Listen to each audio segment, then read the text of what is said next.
The cryogenic pods hissed in unison as hydraulic locks disengaged, flooding the chamber with a chilling mist. One by one, bodies began to stir beneath layers of frost. Muscles twitched, lungs dragged in metallic air, and eyelids fluttered open with the confusion of time lost. The first to fully awaken was Commander Etienne Desroches. He blinked against the stark white lights above, exhaled slowly, then swung his legs over the edge of the pod with mechanical resolve, like a soldier answering a call that never really ended. His breath formed brief clouds in the frigid air as he gripped the side of the metal slab and stood.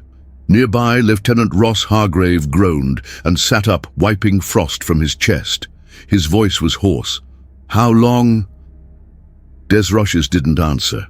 Instead, he turned toward the large observation screen at the far end of the chamber. It was dark, inactive, like a dormant beast. "Suit up. Bridge won't wait." Across the cryo bay, other soldiers and officers stumbled out of their pods. The cold clung to their bones. One younger engineer, Ensign Kellen Hart, stood dazed, staring at an active terminal showing an image of Earth, blue, vibrant, full of life. He spoke, voice barely audible. "Do you think it's still there?" Corporal Bram Owens, older and already halfway into his pressure suit, looked at the screen, then at Hart. "Doesn't matter. We'll find out." The two officers made their way toward the lift. As they passed the reinforced bulkheads and long-dead utility panels, Hargrave broke the silence. "It's quieter than I remember." Desroches pressed his palm to the security scanner.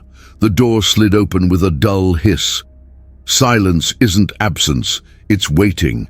They stepped onto the bridge, where Admiral John Hayden was already awake and upright in his command chair, shoulders squared, gaze sharp. A leader carved from cold iron. "Status?" Hayden's voice was clear, no trace of fatigue. Desroches stepped forward. "Crew is coming online.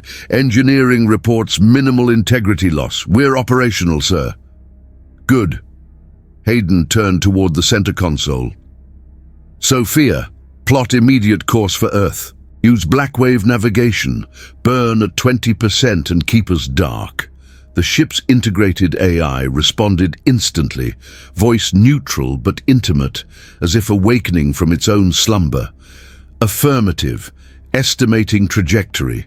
Gravitational calculations locked. Course plotted." In the upper deck, through the observation pane, a pair of aliens stood observing the human crew. Tak, a soldier of the Korg Thule, massive in stature, with plated obsidian-black skin segmented over a sinewy frame, watched in silence as the humans came alive. His 4 ocular nodes blinked slowly, reflectively. Beside him stood Crix, slighter in frame, bearing cybernetic augmentations along his mandibles and arms. "You're uncomfortable," Crix said, tilting his elongated head toward Tak. Tak didn't move. "No, just curious." "Diddy." In the core engineering chamber, Varlo, a senior Korg Thule technician with a bronze-plated exosuit and twin neural ports branching from the sides of his elongated skull, stepped forward to a central console. His 3-fingered hand held a crystalline data matrix glowing faint blue. Around him, a dozen humans and 5 Korg Thule engineers moved in organized urgency. Varlo inserted the matrix into a human terminal. The interface flickered violently, lights flashing red, then stabilizing. "Hey, hope you're enjoying the story. If you are, hit like and subscribe buttons. It really helps the channel grow and reach more sci-fi fans." All right, let's dive back in. "Unknown technology detected," Sophia's voice announced. "Analyzing, compatible. Integration approved." Varlo exhaled deeply. "Like us, different, but still compatible." One of the younger Korg Thule, a pale-skinned engineer named Raktar, murmured from behind. "This is unwise. You've heard the legends. The Coalition said their return would end everything." Another engineer, Yeshtav, added, "The humans brought ruin once." What makes us believe this time will be different? Varlo turned sharply. You owe your lives to their cryogenic engineering. If not for these systems, we'd be dust like the rest. You speak of danger? We stand on their bones. Silence. Back to work. Up on the command level, Hayden stood beside the navigation holotable, eyes fixed on the pulsing trajectory to Earth. The system's projections shimmered with distant markers, dead colonies, silent moons, empty stations. Kerja, he called. The alien stepped forward, tall and lean, with reptilian features and dark slate-colored scales that shimmered faintly in the low light. Commander Kerja, liaison from the neutral Polari Union, bowed his head slightly. Yes, Admiral? What happened to Earth? Hayden's voice cut through the sterile air. Kerja hesitated. According to the Coalition's official records, Earth was subjected to an extinction-level deployment approximately 380 Earth years ago. A forbidden sonic annihilation weapon. Surface obliteration. No known survivors. And the colonies? Hayden pressed. Earlier, Kerja replied. Approximately 500 years ago. Simultaneous strikes across all major outposts. Hayden narrowed his eyes. That sonic weapon, it only works on the surface? Kerja turned to Crix, who stepped forward with a data slate. Sonic extinction wave? Maximum penetration depth is 2 kilometers. Effective radius degrades exponentially beyond that. Hayden's lips curled, not in amusement but calculation. Interesting. He stepped closer to the viewport, his silhouette cutting a stark figure against the stars. Tell me, Kerja, those data logs, have they been independently verified? Kerja's eyes flicked. No, Admiral. All data was archived by the Coalition. No first-hand recon was ever performed. It was deemed unnecessary. Hayden's eyes didn't leave the void. So it's not certain. He folded his arms behind his back. Maybe, just maybe, they're still down there. The room stilled. He turned slowly to face the others. The Pacific Ocean alone contains trenches over 8 kilometers deep. Mariana, Tonga, Kuril, if we saw it coming, if we had time. Sophia's voice broke the moment. Trajectory locked, ETA, 91 hours, 23 minutes. Hayden gave a curt nod. Maintain course. Begin awakening secondary crew at staggered intervals. Desroches approached, standing beside him. Sir, if they are alive, they'll be ready, Hayden replied, just like we are. In the engine deck, sparks flashed as Varlo activated the second wave of hybrid modules. Energy conduits pulsed with renewed force. The Abaddon was no longer just awake. It was evolving. Behind the silence, the ship remembered, and it waited. A high-pitched ping pierced the stillness of the Abaddon's bridge. Unidentified contact, 45 degrees below galactic plane, emitting an encrypted signal, Sophia reported. Signature consistent with UNS Daedalus. Admiral Hayden was already moving. Open channel. A moment passed. Then, through the static haze, a familiar voice crackled to life. UNS Abaddon, this is Commander Elijah Spike, UNS Daedalus, systems green, crew active, requesting confirmation and orders. The silence on the bridge broke all at once. Several officers stood from their stations, others just stared at the main display where the Daedalus's silhouette shimmered like a ghost from history. Chief Gunnery Officer Marks leaned forward, eyes wide. She's still running. Goddamn miracle, someone whispered behind him. In the lower deck, Sergeant Owens dropped into a chair, mouth slightly open.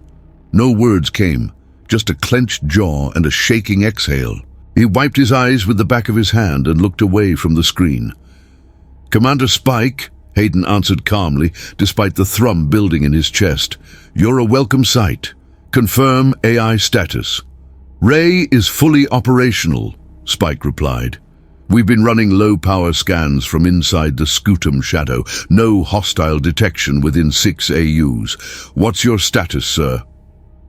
Hayden stepped to the center of the bridge. We're active.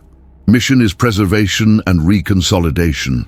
You'll receive full brief in 15, but listen carefully. We're not alone out here, and this galaxy hasn't forgotten us." There was a pause. Then Spike spoke, quieter now. "If the Coalition's old protocols are still active, then once we light anything up near Sol, we won't have much time before someone comes knocking." A muscle tensed in Hayden's jaw. "Agreed." "Then I suggest we locate every asset we have," Spike said, "because this isn't going to stay quiet for long." Already in motion. Sophia, next objective. Status of UNS Yamato. "Contact has been re-established with AIAYA, Sophia answered. "Commander Mifune transmitted 6 hours ago. Yamato is operational and concealed within the Oort cloud. 34 personnel accounted for. No detected hostiles in proximity." "Plot a course," Hayden ordered. "Minimum burn. Let's not advertise ourselves." "Confirmed. Trajectory locked." As the Abaddon adjusted its heading, Commander Spike's voice returned. "Sir, requesting permission to rendezvous and provide escort." "Granted. Bring the Daedalus up alongside. We move together from here on." 4 hours later, the two ships moved in silent tandem, slicing through the Kuiper Belt's frozen labyrinth. The black between them hummed with the resonance of proximity. 2 warships of a long-dead fleet returned from the grave. Down in the crew quarters, an old technician, Chief Milo Redden, stared through a narrow viewport. His breath fogged the glass as he watched the Daedalus glide beside them like an ancient leviathan. Next to him, Ensign Hart approached slowly, still pale from cryo. "Is that really her?" Hart asked. Redden nodded once. "Daedalus. She was built when we still believed we had allies. Looks untouched." Redden didn't answer. He just kept watching. On the bridge, Hayden stood again at the holotable, this time joined by Commander Spike via holofeed. The man was older than his file photo, grizzled and lean, with lines etched deep across his cheeks. His eyes, however, were sharp steel. "What happened to the rest of the fleet?" Spike asked, wasting no time. "We don't know," Hayden replied. "Yamato's alive. Beyond that, it's all guesses." "The Coalition's silence worries me more than their fire." Spike leaned in. "If they weren't watching, they are now. You light up a transceiver in Sol and their ghosts wake up." Hayden didn't flinch. "Then we'll burn fast. We hit hard. We make them remember." Spike grunted. "I'll have Ray scan out-of-band frequencies. Anything tagged as Coalition traffic, we log and scrub." Before Hayden could reply, Sophia spoke again. "Yamato has signaled proximity alert, preparing docking rendezvous in 2 minutes." Hayden turned. "Bring us in." Through the command viewport, the outline of the Yamato emerged from the Oort fog, barely visible, its hull matte black, shaped more like a missile than a cruiser.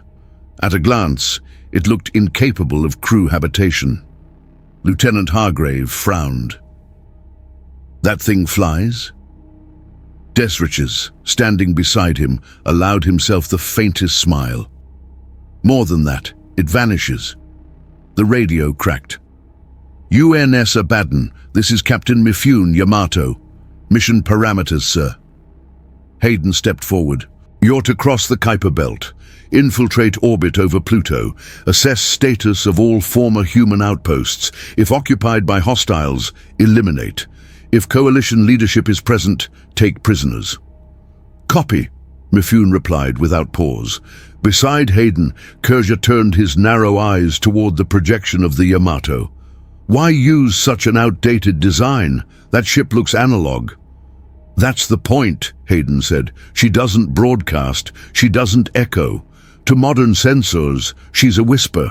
Desroches added, "You don't see Yamato unless she wants you to." They watched as the black ghost of a ship turned and accelerated, vanishing into the asteroid field with impossible grace. Just as suddenly as it had appeared, it was gone. Down in engineering, Chief Cartographer Shara, one of the few Korg Thule with a role outside the labs, watched the sensor log, eyes wide. Her skin was deep violet, her tentacle-like cranial crests twitching with disbelief. These maneuvers, in a field that dense, she murmured. She was made for this, Hayden said softly. Yamato always gets through. Back on the bridge of the Daedalus, Spike stepped from the holotable and stared at the long-range viewer, eyes fixed on the now invisible trajectory of the smaller ship. "Godspeed, Mifune," he said under his breath. In that moment, a brief silence fell across both ships, Abaddon and Daedalus. Not from fear, nor reverence. It was the weight of something awakening again. Not just ships or systems, but the idea of what humanity once was, and might still be. A flicker returned on Sophia's display. Yamato has breached the belt. No contact loss. They're in. Hayden exhaled once through his nose, then locked his hands behind his back. "Now," he said, his voice low and certain, "let's see who still holds Pluto." The Yamato emerged from the black like a phantom. No engines flaring, no signature trail, just a jagged silhouette breaking through the dust of the Oort cloud. It was smaller than either the Abaddon or the Daedalus, only a fifth their length, matte black and asymmetrical, with hull plates arranged like overlapping scales, designed to scatter sensor returns and vanish into the void. "This is Captain Mifune, Yamato," came the voice over tight beam comms. Calm, clear. "Mission parameters, Admiral?" Hayden's reply came without delay. "Infiltrate through the Kuiper Belt, penetrate Pluto's orbital zone, confirm status of any outposts. If you encounter enemy resistance, eliminate it. If a leader is present, I want him breathing." "Acknowledged. We're on the move." Commander Kurja watched the Yamato through the bridge display, his serpentine features furrowed in disbelief. "That ship is archaic," he muttered. His voice, though quiet, carried an unmistakable tone of confusion. "No cloaking, no waveform dampeners." Hayden turned slightly. "It's entirely analog. No emissions, no digital footprints. In today's galaxy, it's a ghost. You don't track Yamato. You pray you never see it." On cue, the black spear of a ship turned and disappeared into the dense field of icy rocks that loomed between them and the outer planets. Inside Yamato's command deck, Captain Riku Mifune stood unmoving at the center console. He wore no ceremonial armor, just a worn duty vest and neural link wraps behind his ears. His left eye was replaced with a subdermal optic lens, flickering faintly as he scanned the nav data. "Ayaya," he said. "Yes, Captain." The voice of Yamato's onboard AI, AYA, was quieter than Sophia's, more measured, almost cautious. Kuiper Belt plotted. Estimated time to contact zone, 4 hours, 17 minutes. Proceed. The ship adjusted course instantly, slipping between kilometers-wide ice masses, accelerating into the belt without flaring a single thruster. Back aboard the Abaddon, Chief Cartographer Shara stood frozen at her console. The Korg Thule's violet tendrils curled against her elongated neck in disbelief as she watched the Yamato's telemetry. These movements, in a region this irregular, with that ship, it should be impossible. Hayden didn't look away from the display. That ship was built to do one thing. She's doing it. Inside the Yamato, the world became numbers and seconds. Aya ran continuous micro-adjustments, nudging course by millimeters as she slipped the ship between tumbling debris and centuries-old icebergs. But not everything could be predicted. "Warning," Aya said suddenly. "Unregistered object approaching at high velocity, 40 degrees starboard, 10 kilometers. Evasive protocol?" Mifune asked, already gripping the frame of the console. "Trajectory correction in progress," Aya replied. The Yamato banked hard, pivoting its body mid-course. A micro-asteroid, no larger than a refrigerator, flashed across the path where the ship had been seconds earlier. It would have cored the command deck. Human reflex would have failed there, Aya stated calmly. "Then I'm glad you're not human," Mifune muttered, returning to the panel. In the hangar, 10 Marines suited up. They moved without words, armor clamping around them in silent synchronization. No cheers, no pre-mission bravado, just efficient movement. Their leader, First Sergeant Io Vargas, handed each a suppressor rifle and checked neural uplinks. Mifune entered moments later. His voice was even. "We're in approach. Insertion in 30. Vargas nodded. "Understood, sir." As the team made final checks, Mifune stepped to the side of the hangar, where his private locker stood bolted into the hull. He opened it slowly. Inside was a faded photograph carefully laminated, a woman and 2 children standing before a crumbling building marked Houston TX 2284. He stared at it for a long time. "We'll see it again," he said under his breath. "What's left of it." Aya's voice came over internal comms. "Captain, final course vector stable. Pluto orbit reached. Station detected. Minimal external defense. Heat signatures within 26. Mifune didn't hesitate. "Send the signal. We go in quiet." As the Yamato drifted through Pluto's shadow, invisible to nearly every sensor in the quadrant, Aya ran a silent cipher through the external relay. Far below, within the automated shell of an old human station now repurposed by Dravari forces, a blinking red light flickered on an abandoned terminal, unnoticed, unremarkable. But it was enough. Yamato didn't slow. It was already past the point of return.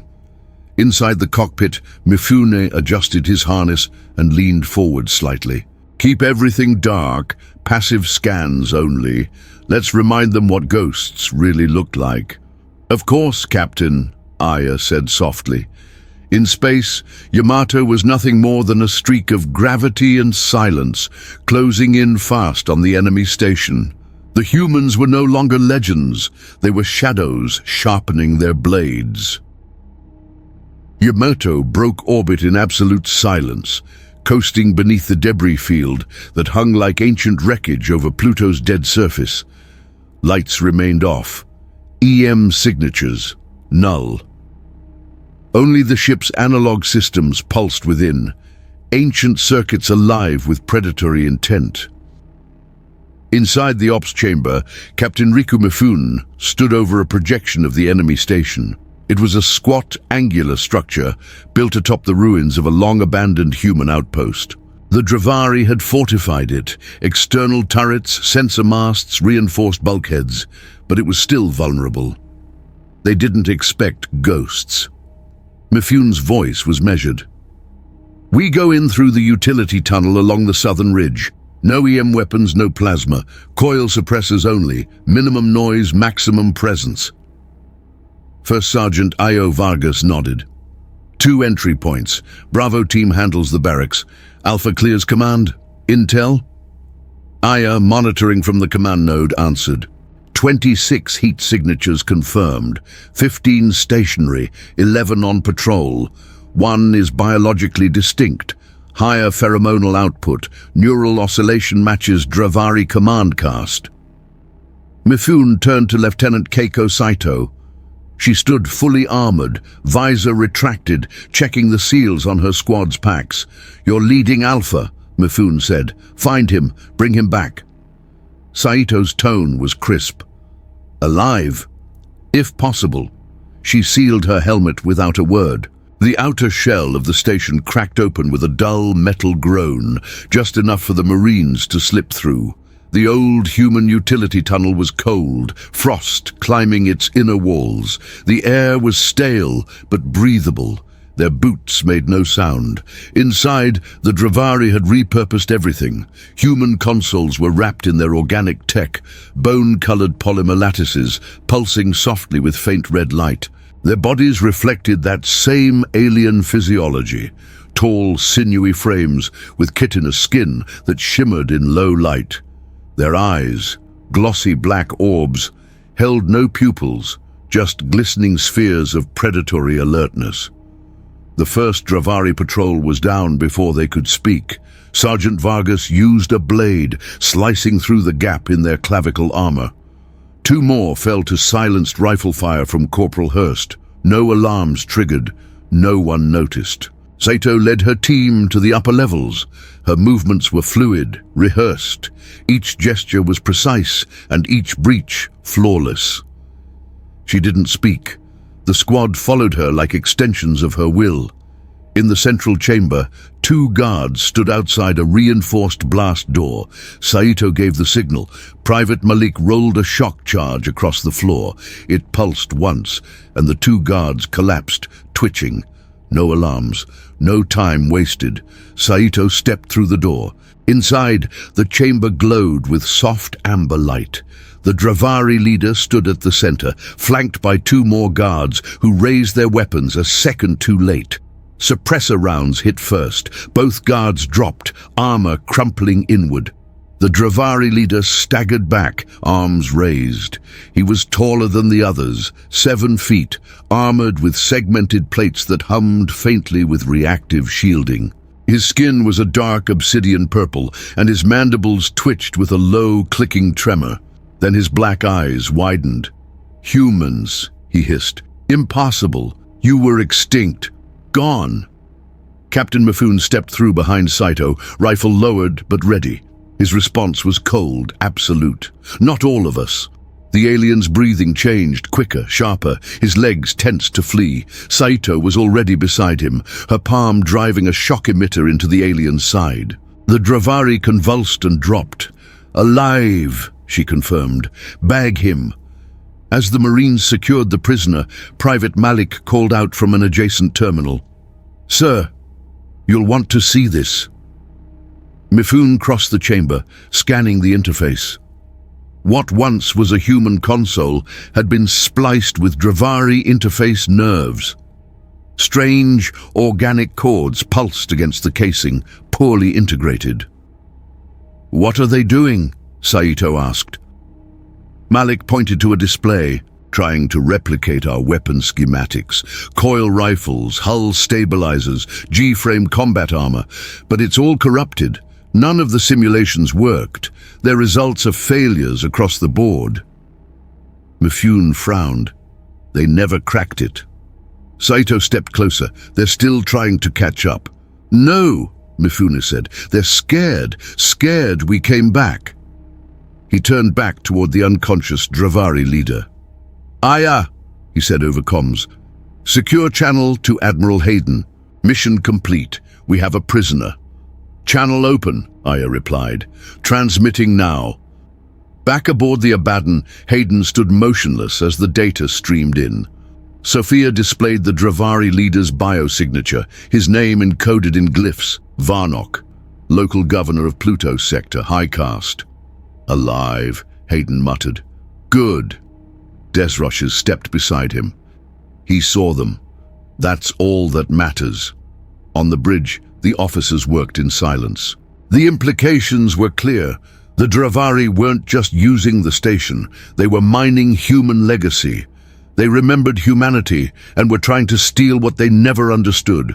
But now, the ghosts they feared had walked through their walls, and one of their leaders was in chains. "Multiple warp signatures inbound," Sophia announced, her tone clipped and surgical. "Velocity indicates combat trajectory, 300 vessels. Classification, Velkar." The command bridge of the Abaddon darkened instantly. Red illumination washed over the consoles, casting stark shadows across the officers' faces. Sirens remained silent. Abaddon didn't waste energy on noise when death was inbound. Admiral John Hayden stepped toward the central holotable, eyes scanning the wave of crimson markers bleeding in across the outer edge of the display. He didn't speak right away. He didn't need to. His silence held weight. Expectation, not hesitation. "ETA to weapons range," he asked at last. "29 minutes, Sophia replied. "All weapons priming. Gungnir charging cycle has begun. Recommend immediate deployment of support protocols. Bring Daedalus into firing alignment. I want overlapping arcs." Hayden didn't raise his voice, yet the urgency in the room hardened. Lieutenant Ross Hargrave relayed the orders across encrypted channels. "All stations, full combat readiness. Synchronize firing arrays with Abaddon Prime. This is not an exercise." In the belly of the ship, engineers moved like bloodstream through a machine.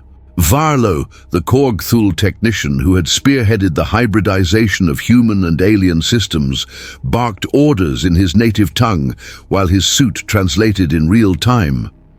The engineering bay pulsed with heat and energy. Blue arcs of light danced from one console to another as the Gungnir's gravitational envelope solidified. He reached the terminal at the heart of the chamber, a reinforced column housing the interface with the Gungnir's magnetic core. With a practiced motion, he inserted a spiral matrix crystal, grown and tuned from Korg Thul resonance fields. The display resisted at first, flickered, then accepted the override. "System recalibrated," Varlo announced. "Korg Thul gravitic harmonics integrated. Charge stability 98%. "Firepower yield?" asked Ensign Howard, one of the human engineers nearby. Varlo's eyes glowed faintly behind his visor. "More than enough." "Above," Sophia confirmed. "Gungnir is locked, awaiting target confirmation." Hayden stood at the edge of the platform, gazing at the wave of approaching Velkar. Their ships moved like a swarm, predatory and elegant, sleek hulls of obsidian chitin, their edges lined with pulsating energy veins, forming living engines. No broadcast, no language, just purpose. They were an execution fleet.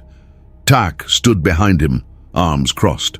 His four eyes blinked in sequence, his armor adorned with faded battle paint. He was built for war, but something about the sight chilled even his hardened blood. "They are not probing us," he muttered. "They're cleansing the field." Hayden nodded slowly. "Then we respond in kind." "Admiral," Sophia prompted, "Gungnir is at full charge. Recommend cloak retention to avoid strategic detection." "No," Hayden said flatly. "Disable emission masking." There was a pause. "Confirming disable cloaking." "I want them to see us," he said, stepping closer to the console. "No more whispers, no more shadows. We were silent long enough." "Masking disabled," Sophia confirmed. "Firing solution locked." The Abaddon's dorsal spine glowed as internal gyros realigned. The Gungnir weapon extended a fraction, its interior humming like a building storm. The surrounding metal bent light. The stars behind it twisted, a singularity not quite born. Fire. The order came like steel. Gungnir released. There was no flash, no blinding light or explosion. The center of the Velkar fleet collapsed. Space around the gravity lance twisted in on itself, not like a beam, but a wedge of dark force that tore everything in its path into compressed ruin. Dozens of Velkar ships folded inward, crushed by the force of their own mass, pulled into implosions that left no debris. What remained slammed into one another, hulls shearing open, reactors bursting, the swarm unraveling. In less than 10 seconds, a third of the Velkar fleet was obliterated. Another third broke formation in panic, colliding in retreat.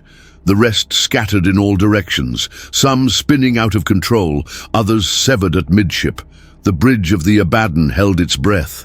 Even the hum of systems felt muted, like the ship itself was stunned. Tak stared at the carnage. "We woke monsters," he whispered. No one replied. The projection spun slowly, revealing the growing debris field. Pieces of shattered ships, mangled metal and organic remnants, drifted in spirals of thermal decay. Tak turned toward Hayden. Was this justice? Or vengeance? Hayden didn't look away. It's survival. Hargrave swallowed, stepping up beside the Admiral. They're gone. All of them. Not all, Sophia interrupted. Residual signal detected within debris. Extracting data fragments from destroyed vessels. Stand by. On the projection, a highlighted arc blinked. A single escape pod, or maybe a comms relay, floated among the wreckage. Data scrolled across Sophia's feed, garbled and disjointed, but unmistakably encoded in Velkar cipher. Preliminary analysis complete. The Velkar were monitoring Sol system for approximately 74 years.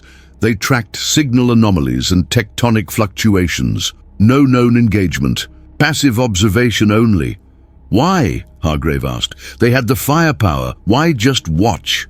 Hayden's brow furrowed. Because something scared them. Something bigger than their fleet. He turned from the display. Sophia, run post-battle sweep of nearby stations. Focus on Dravari presence. Log any signal deviation since impact. Affirmative. Varlo's voice echoed through comms from engineering. Gungnir systems cooling. Chamber integrity holding. We can fire again in 4 hours. Hayden's voice was stone. We won't need 4. The bridge slowly returned to normal lighting, but no one relaxed. No cheers, no celebrations. The image of crushed Velkar ships hung in the center of the room like a warning. For centuries, the galaxy had whispered about what humanity used to be. Now it was listening again. Target secured, Admiral. Mifune's voice came through the encrypted channel, steady and deliberate. The meeting has been arranged, sir. Hayden stood in the center of the Abaddon's bridge, one hand resting on the command console, his expression unreadable. Outside, the wreckage of the Velkar still drifted in silence. Humanity had made its statement, and now the next step was clear. Plot a course to Pluto, Hayden ordered. Full burn, formation with Daedalus. Let's bring this war home. The Abaddon and Daedalus aligned their vectors, cutting across the void in a coordinated acceleration. Engines muted behind their thermal shrouds. Within hours, the dead planet appeared again in the forward displays. Pluto, scarred and silent, hiding the secrets of its alien occupiers beneath a blanket of ice and metal. In the central interrogation chamber aboard the Daedalus, Varnok, the captured Dravari leader, sat bound to a kinetic stabilization chair. His armor had been stripped, his obsidian-purple skin now bruised around the jaw and clavicle. His elongated skull twitched involuntarily with residual tension, and his compound eyes fluttered slowly between the humans in the room. Admiral Hayden stepped forward, flanked by Commander Elijah Spike. The room was dim, lit only by the projection of Earth behind the prisoner. "You're going to tell me what you're doing on our planet," Hayden said, his voice low and surgical. Varnok sneered with cracked mandibles. "You shouldn't exist." Hayden didn't blink.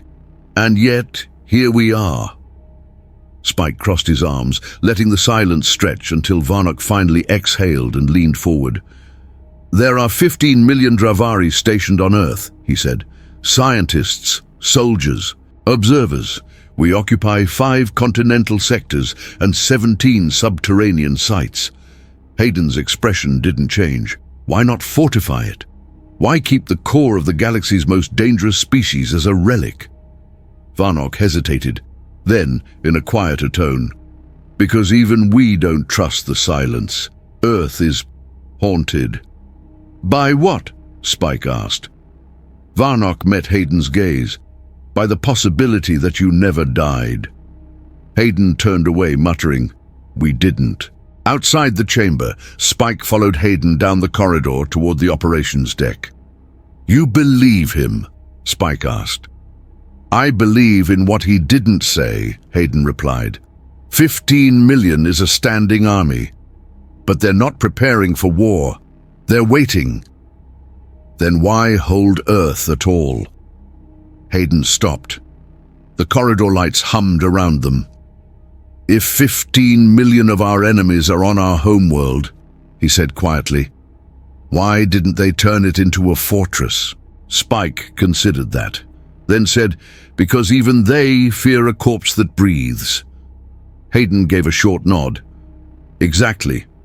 Back aboard the Abaddon, in the diplomatic chamber near the secondary data core, a group of Korgthul advisors stood in quiet debate. Shara, the ship's chief cartographer, and Crix, a lean communications strategist with ocular augments running the length of his spine, studied the holomap with intensity. Across from them stood Commander Kerjar, his long silver-blue robe marked with Polari Union emblems, and Tuck, silent as ever, arms folded. "If we support them in retaking Earth," Crix said, "we'll destabilize the balance of power across this quadrant. The Dravari, the Velkar remnants, the Coalition echoes, they'll see this as a threat. As a declaration." Shara added, "What they've done so far was defensive. The Gungnir, that was a massacre. We cannot follow them blindly." Tak's voice broke through the murmurs. "That wasn't blind. That was precision. That was necessary." Crick stepped forward. "You saw the debris, Tak. Hundreds of ships obliterated in seconds." "I was there," Tak said, his voice dark. "I watched them come. They didn't arrive to talk." Kerja finally spoke, voice calm but firm. "We entered this alliance with clear terms.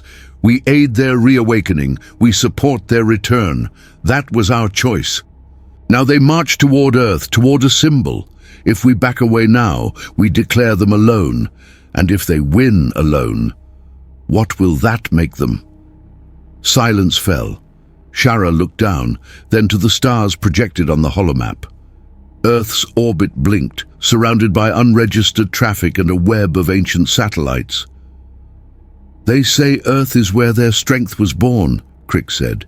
"If they reclaim it, what else will they awaken?" Tak stepped forward. "Hope." From the command bridge of the Abaddon, the Sol system came into view, dark, empty and quiet. Sophia's voice interrupted the stillness. "Initial telemetry confirms minor Dravari activity across outer planetary moons. Mars, minimal trace. Titan, abandoned signal structure. Earth, significant heat blooms beneath surface layers. Orbital clutter consistent with pre-fall technology." Hayden stepped forward, watching the projection zoom into Earth. A web of old satellites and defensive rings still floated around it, dormant. "Any response to our approach?" "Negative," Sophia replied. "We are undetected." Hayden turned to Spike, who stood behind him at the bridge console. "This is it." "You really think they're down there?" Spike asked. Hayden gave a rare nod. "I don't think, I know." From across the bridge, Kerja entered and stepped beside the Admiral. The Council remains divided. Some urge caution. Some wish to withdraw. "I don't blame them," Hayden replied. "But this isn't politics, this is memory, and it's time we woke it up." He looked back at Earth, at the blue orb rising slowly in the display. "Bring us in, low lunar orbit. Let's see who still remembers." The Abaddon breached the shadow of the moon with all lights cold and weapons silent. Its hull glided along the lunar curve like a predator beneath still water. Behind it, the Daedalus held position in synchronous orbit, both vessels masked under old signal disruption protocols pulled from pre-collapse archives. No alarms had triggered, no Dravari response, not yet. Admiral Hayden stood at the forward deck, watching Earth rise slowly over the horizon, blue and green beneath the mist of atmosphere, oceans still intact, cloud formations dancing across a world that had been presumed silent for centuries. "Sophia," he said quietly, "scan for legacy human satellites. Passive systems only. I want eyes without noise." "Complying," the AI answered. "Multiple dormant arrays detected. Frequency architecture consistent with pre-annihilation defense grid. Positioning suggests orbital monitoring of deep marine trenches." "Activate 1, Hayden ordered. "Start with the Pacific." For a moment the bridge was silent. Then Sophia spoke again. "Signal handshake complete. Transmitting decryption. Establishing neural relay." The main screen flickered. A map of Earth spread wide, bathed in overlapping signals. A pulse began to blink, then two, then thousands. Red markers burst to life across the oceanic regions, each one centered over abyssal zones. Mariana Trench, Tonga Trench, Kuril-Kamchatka. Biological signatures detected, Sophia said. Hayden stepped closer. Give me a number. Confirmed cryogenic suspension status for 4,271,000,000 human life forms. Subaquatic preservation modules extending to depths exceeding 7 kilometers. No one spoke. Even Spike, who stood stiff behind the command seat, exhaled through his nose, eyes wide.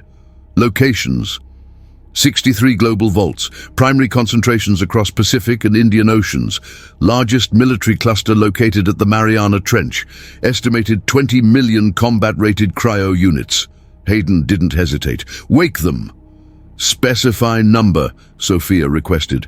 Wake the soldiers, Hayden said. Just the Mariana Trench garrison. Full deployment protocol. Give me 20 million men who remember what it means to be human. Commencing thaw cycle. Activation in progress. Below Earth's surface, beneath the pitch-black void of the Mariana Abyss, machinery that hadn't stirred in 5 centuries came to life. Internal lights flickered to green. Cryopods began to hum. Hydraulic arms detached from storage trees and locked into retrieval sequence. In a vault that spanned kilometers of submerged caverns, rows upon rows of human soldiers, encased in polycarbon sarcophagi, began to thaw. Flesh turned from blue to pale, muscles twitched, hearts restarted in unison. Dravari response incoming, Sophia announced. Numbers? Hayden asked. 500 warships, all converging. Transit window 5 hours.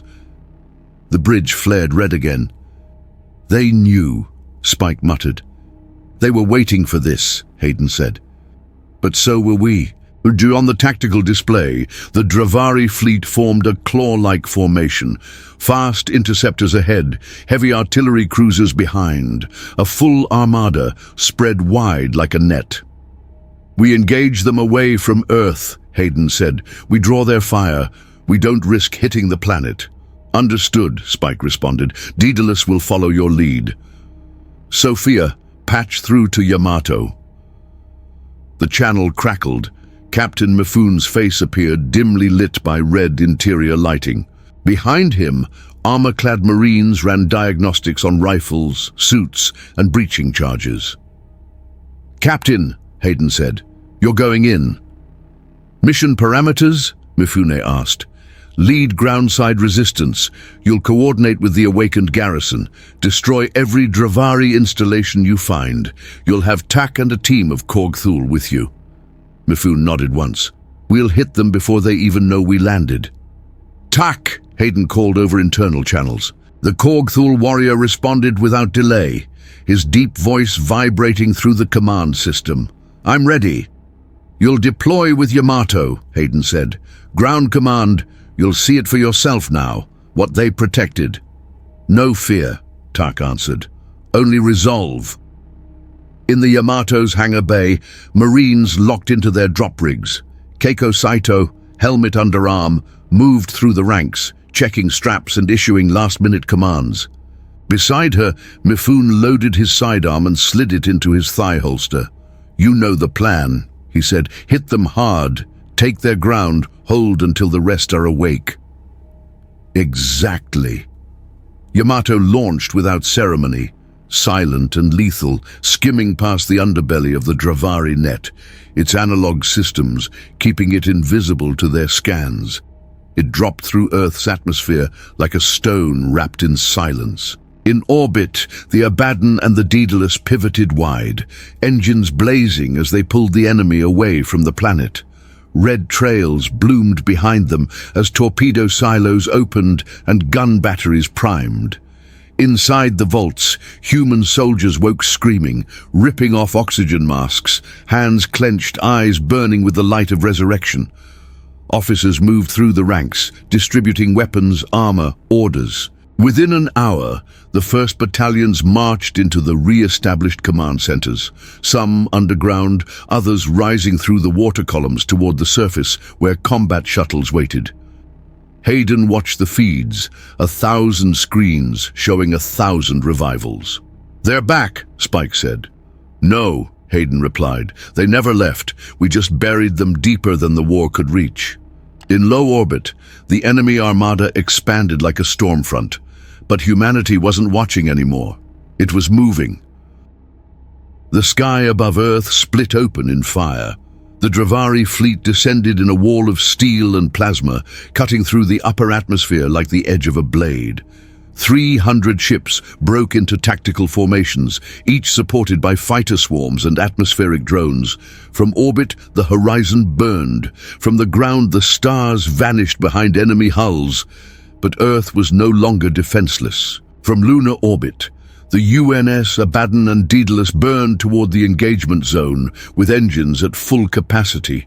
The void lit up as hundreds of missiles launched in staggered salvos, trailing plasma tails that curved around debris fields and intercepted Dravari drop carriers mid-descent.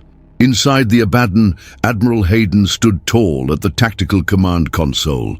Around him, every station was lit, every officer focused, locked into place as the final phase began. "Sophia, open fire at will," Hayden ordered. "Target priority, heavy cruisers, blind their sensors and break the line." "Engaging," Sophia responded. Dozens of weapon batteries ignited along the hull. Railguns cracked through the silence of space. Kinetic slugs smashing into enemy hulls at hypersonic speeds. Lasers cut across the vacuum in strobing bursts, slicing engines and punching holes in command decks. The Dravari returned fire instantly. Their cruisers loosed multi-stage torpedoes that fragmented mid-flight into coordinated spirals. One struck the Daedalus across its lower hull, ripping through armor plating and exposing internal compartments. Fire bloomed, then vented to vacuum. But the ship held. Commander Elijah Spike gritted his teeth as he gave orders. "Reroute power to ventral shielding. I want forward batteries focused on their rear carriers. Make them pay for every meter." Aboard the Daedalus, the gunners obeyed without hesitation. Twin plasma lances fired from the ship's core, blasting through the central spine of a Dravari command vessel. The enemy ship folded in on itself, detonating in a chain reaction that took out 2 escorts in its wake. On the surface, Earth had become a war zone. Across 5 continents, awakened human soldiers surged into action. Most hadn't spoken a word in over 400 years, but their training had been burned into muscle memory. They moved like machines, with hearts of fire and eyes locked on their targets. Captain Riku Mifune led the charge through what was once Eastern Europe. Smoke poured from charred cities as Dravari ground units deployed from massive walkers, each covered in scaled armor and spiked turrets. But Yamato had dropped its troops hours before the enemy expected. Now squads of revived soldiers in reconditioned exo-armor flanked and crushed Dravari positions in coordinated ambushes. Beside Mifune, Tak barreled forward with a sledge-like plasma weapon, cleaving through enemy ranks. His massive form, black armor etched with Korg-Thul runes, moved with brutal precision. Behind them, Lieutenant Keiko Saito directed ground squads from a mobile command shelter. Sector 12 is clear. Sector 14, hold position and await orbital strike verification. A Dravari shock team tried to flank from the south. 6 reptilian forms, low and fast, with twin-blade rifles mounted on their arms. Tak intercepted them, slamming one into a wall and driving his weapon through its thorax. The last survivor fell to his knees, mandibles trembling. "Why did you return?" the alien asked, voice thick with fear. Tak stared down at him and answered coldly, "Because you forgot that humans don't give up." Then he pulled the trigger. One by one, Dravari strongholds across the globe fell. North Africa, Southeast Asia, the northern ice shelves, each with a flare of fire and the roar of awakening. In South America, a strike team led by Sergeant Bram Owens detonated a command bunker beneath the Andes. The explosion cracked the mountain's side, obliterating one of the last Dravari intelligence centers. In orbit, the Dravari fleet fractured. With nearly half their ships lost and ground forces routed, panic rippled through their ranks. Several cruisers turned and fled, engines burning hot as they accelerated away from Earth's gravity well. Sophia tracked them. 18 ships breaking orbit. FTL trajectories suggest withdrawal beyond system boundary. "Let them run," Hayden said. "Remaining forces are hailing. They wish to surrender." Hayden considered the screen, then gave a simple nod. "Accept. Disarm them. Broadcast the terms." On the ground, as surrender codes echoed across frequencies, soldiers paused. From the Pacific, more human troops emerged from underwater vaults. Families were reunited. Faces long thought dead appeared again through digital link-ups, through old echoes given breath. In the data core of the Abaddon, Sophia accessed the final sequence from humanity's fallback archive. Mission of human preservation complete. Hayden stood alone at the front of the bridge, the star map opening before him. Across its surface, dozens of red markers blinked. Dravari remnants, Velkar signatures, and coalition ruins.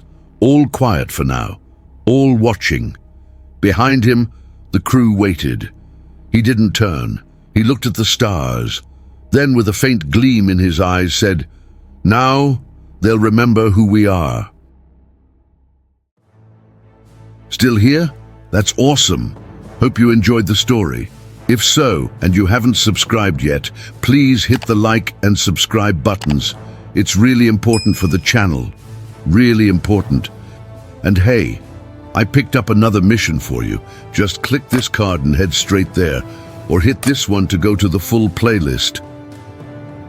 See you there.